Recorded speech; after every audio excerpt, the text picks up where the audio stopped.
मित्रो, 140 कोटी जनतेला नोकऱ्या मिळणार नाहीत हे सत्य आपण समजून घेतलं पाहिजे. अनेक जणांचं असं मत आहे, जास्तीत जास्त गव्हर्नमेंट 2-3% लोकांना जास्तीत जास्त नोकरी देऊ शकेल. मग 2-3% लोकांना नोकरी देईल तर 97-98% लोकांनी करायचं काय, असा प्रश्न निर्माण होता. मग आपला आर्थिक स्तर कसा विकसित करायचा, आपल्या मूलभूत गरजा कशा पूर्ण करायच्या, एक समृद्ध जीवन जगण्यासाठी जो पैसा लागतो,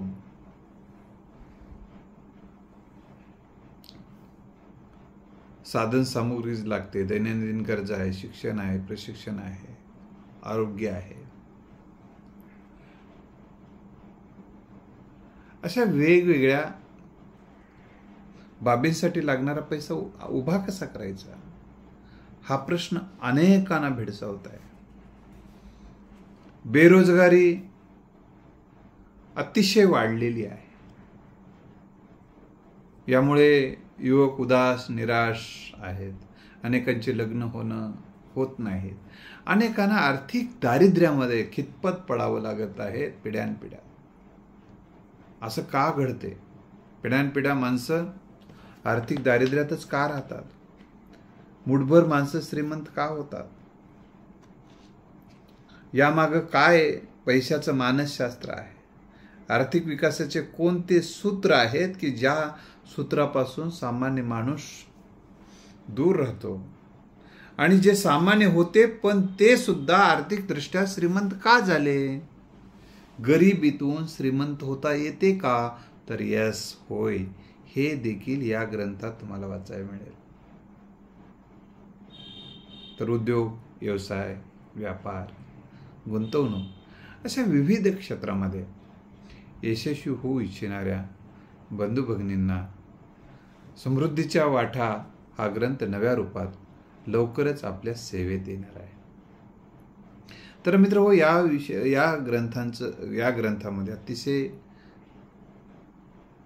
चिंतनशील असे आणि उपकारक असे मुद्दे आहेत, प्रश्न आणि त्याची उत्तरं आहेत. वेगवेगळ्या व्यक्तीने विचारलेल्या वेगवेगळ्या प्रश्नांची उत्तरं आहेत. बऱ्याच जणांना एखादा उद्योग, व्यापार, व्यवसाय करायचा असते, परंतु त्यांच्या घरातल्या व्यक्तीचा पाठिंबा मिळत नाही, सपोर्ट मिळत नाही, सुरू करायला मिळत नाही, सुरू केलं तर सहकार्य मिळत नाही, नकारात्मक बोलून त्यांचा उदास, निराश त्याला केलं जातं. असं का होते आणि त्यातून मार्ग काय आहे, तो पाठिंबा कसा मिळवता येऊ शकतो, या प्रश्नाचं उत्तर आहे. काही जण असं म्हणतात की आपल्याला उद्योग, व्यापार, व्यवसाय धार्जिना नाही, आपलं पारंपरिक जे आपला व्यवसाय तेवढाच करायचा. मग अशा पारंपरिक व्यवसायात करत असताना मग दारिद्र्यामध्येच राहावं लागत आहे. तर मग जोपर्यंत आम्ही हे पारंपरिक जो व्यवसाय आहे, किंवा तो व्यवसाय करण्याची जी पद्धत आहे, तो बाजूला ठेवून आधुनिक पद्धतीनेच तोच व्यवसाय किंवा नवा व्यवसाय निर्माण करण्यासाठी तर आपल्याला व्यवसाय धार्जिना नाही ना बा, या मानसिकतेतून बाहेर कसं पडावं किंवा बाहेर कसं काढावं, याचंही या ग्रंथामध्ये चिंतन आहे. काही जण सांगतात की शेतकऱ्याच्या पोराने शेती करावी. शेतीशिवाय दुसरा व्यवसाय शेतकऱ्याची पोरं करू शकत नाहीत का? तर करू शकतात. कोणकोणत्या शेतीला पूरक कोणकोणते व्यवसाय आहेत किंवा शेती सोडून कोणकोणते व्यवसाय आहेत, आणि शेती हा देखील समृद्ध असा, शेती करून देखील आर्थिक समृद्धी कशी मिळवता येते आणि ती कोणी मिळवलेली आहे, याचे सत्य उदाहरणं देऊन या ग्रंथात मांडणी करण्यात आलेली आहे. दुसरा एक महत्त्वाचा आहे,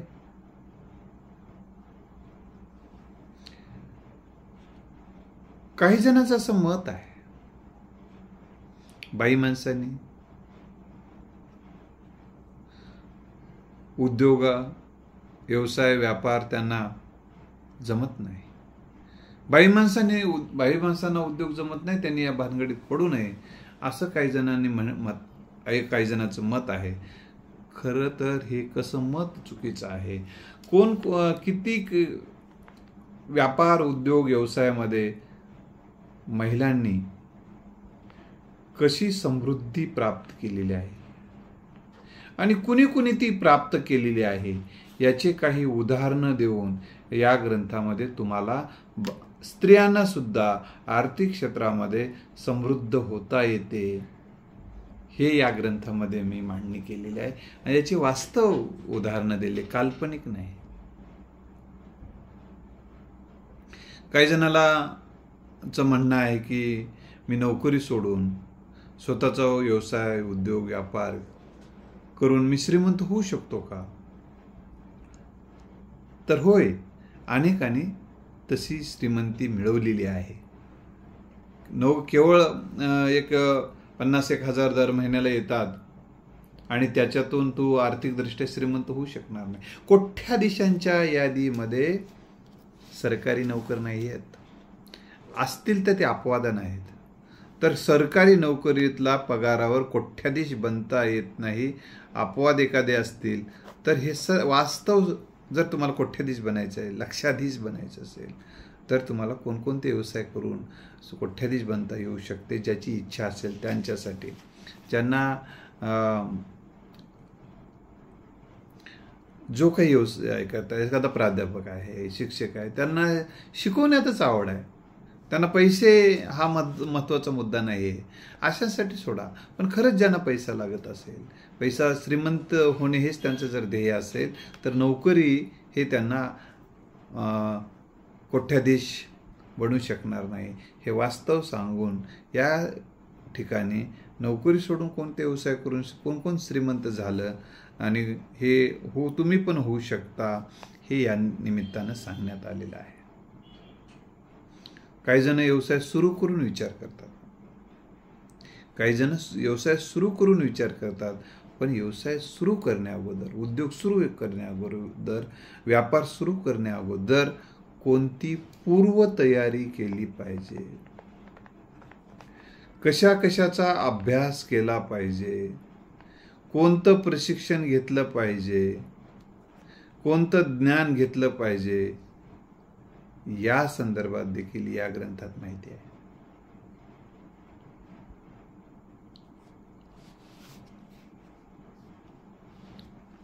दुसरी महत्वाची गोष्ट, तर तुम्हाला जर उद्योग, व्यवसाय, व्यापारामध्ये यशस्वी व्हायचं असेल तर तुम्ही कोणते ग्रंथ वाचले पाहिजे, कोणते मासिक वाचले पाहिजे, कोणतं साहित्य तुम्ही वाचण्याची आवश्यकता आहे हे या ठिकाणी मांडण्यात आले. कारण उद्योग, व्यवसाय, व्यापारासाठी एक वेगळं विशिष्ट असं मन तयार करावं लागतं आणि ते मन तुमच्या वाचण्यातून तयार होऊ शकते. त्यामुळं कोणते साहित्य वाचावे या संदर्भात माहिती दिलेली आहे. उद्योग, व्यापार, व्यवसाय म्हटल्यानंतर वेगवेगळे ताणतणाव, संघर्ष येऊ शकतात. अशा वेळी ताणतणावापासून कसं दूर राहायला पाहिजे हे देखील या ग्रंथामध्ये अतिशय छान मांडणी करण्यात आलेली आहे. स्वतःच्या विकासात आणि राष्ट्राच्या विकासामध्ये उद्योग, व्यापार आणि या व्यवसायाचे काय महत्त्व आहे हे आपण प्रतिपादन केलेलं आहे. म्हणजे उद्योग, व्यापार, व्यवसाय करणं म्हणजे राष्ट्र विकासात मदत करणं आणि राष्ट्र विकासात मदत करणं म्हणजेच राष्ट्रभक्ती, देशसेवा होय याची जाणीव या ग्रंथामध्ये करण्यात आलेली आहे. मित्र, काही जणाला उद्योग, व्यापार, व्यवसाय बुडाला तर कसं होईल या भीतीपोटी आम्ही तो उद्योग सुरू करत नाही असं आमचं मत आहे. मग ही भीती घालण्यासाठी काय करावं या संदर्भातही गायडन्स या ग्रंथात करण्यात आलेला आहे. गरीब माणूस गरिबीतच मरतो का? त्याला जर श्रीमंत व्हायचं असेल तर कोणत्या सवयी सोडाव्या लागतील, कोणत्या सवयी अंगीकाराव्या लागतील, या संदर्भात मार्गदर्शन या ग्रंथात आहे.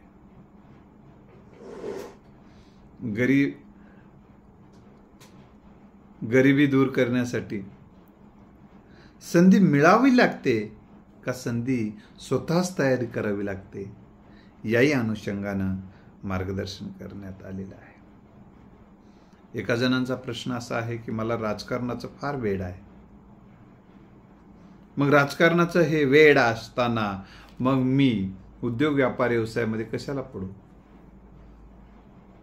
आणि उद्योग व्यापार व्यवसायामध्ये पडलं तर माझं राजकारण मला करता येणार नाही असं काही जणांना वाटते. पण आर्थिक विकासाशिवाय, आर्थिक प्रगतीशिवाय तुम्हाला राजकारणामध्ये कोणकोणते अडथळे येतात, काय काय प्रॉब्लेम येऊ शकतात, पैसा नसेल तर कसं मागे पडावं लागते तुम्हाला, या संदर्भातही मार्गदर्शन या ग्रंथात दिलेलं आहे. आणि राजकारणातले अनेक व्यक्ती त्यांचे स्वतःचे कोणकोणते व्यवसाय आहेत, काय त्यांचा व्यापार आहे, काय त्यांचे उद्योग आहेत. उद्योग ही ह्या चांगल्या अर्थानं वापरलेला शब्द आहे. उद्योग वेगळा त्याचा अर्थ घेऊ नका. तर त्यांनी सुद्धा हे उद्योग व्यापार व्यवसाय करूनही आर्थिक समृद्धी मिळवतात आणि तुम्ही मिळून आणि ते राजकारणामध्ये यशस्वी आहेत. तर या अर्थानं त्याकडे पहा. तर काही जणांना राजकारणी व्यक्तीचे हे जे व्यवसाय असतील, व्यापार आहे, उद्योग आहेत, हे बरेचदा त्याचा अभ्यास करत नाहीत आणि त्यांना असं वाटत राहतं की हा सगळा पैसा भ्रष्टाचारातूनच आलेला आहे समोर. तरी आपण या अनुषंगानं नकारात्मकता सोडून देऊ, तर सकारात्मक पद्धतीनं खरंच वास्तवामध्ये राजकारणी व्यक्तींचे उद्योग व्यापार व्यवसाय आहेत आणि त्यातून त्यांना जो पैसा मिळतो त्यामुळे ते कसे श्रीमंत आहेत हे या देखील या ठिकाणी मांडण्यात आलेलं आहे.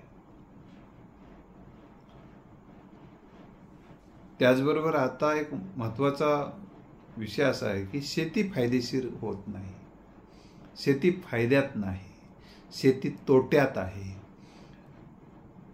हे वास्तव मी नाकारत नाही, पण असं असलं तरी शेती फायदेशीर करण्यासाठी काय करता येईल, काय उपाय आहेत, कोणते सूत्र आहेत, हे आपण मांडणार आहोत. हे मांडलेले आहेत. त्याचबरोबर काही महिलांना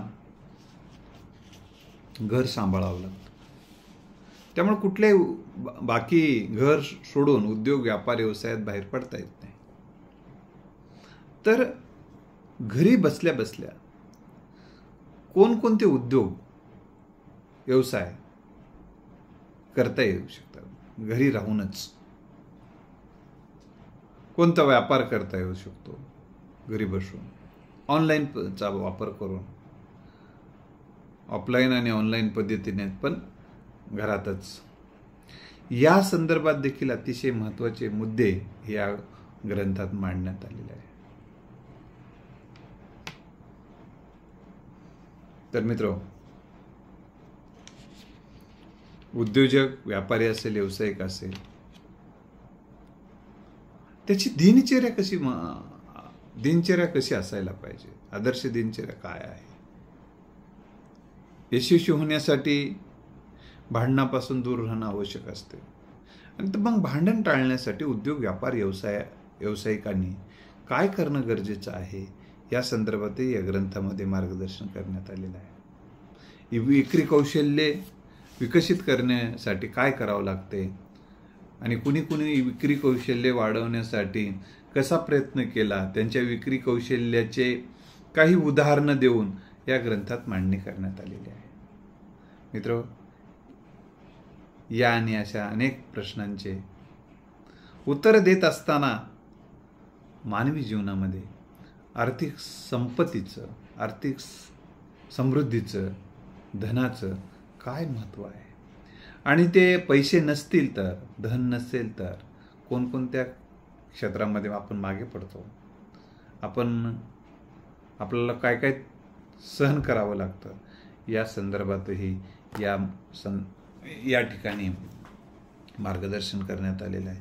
आणि उद्योग व्यापार व्यवसायामध्ये यशस्वी होण्यासाठी यशाचे कोणते सूत्र आहेत जे की अतिशय प्रभावी आहेत, यशाचे सूत्र या ग्रंथात मांडण्यात आलेले आहेत. तर मित्र, या आणि अशा अनेक प्रश्नांची उत्तर देणारा हा ग्रंथ आहे. तर आपण या ग्रंथाचं स्वागत कराल अशी अपेक्षा आहे. धन्यवाद.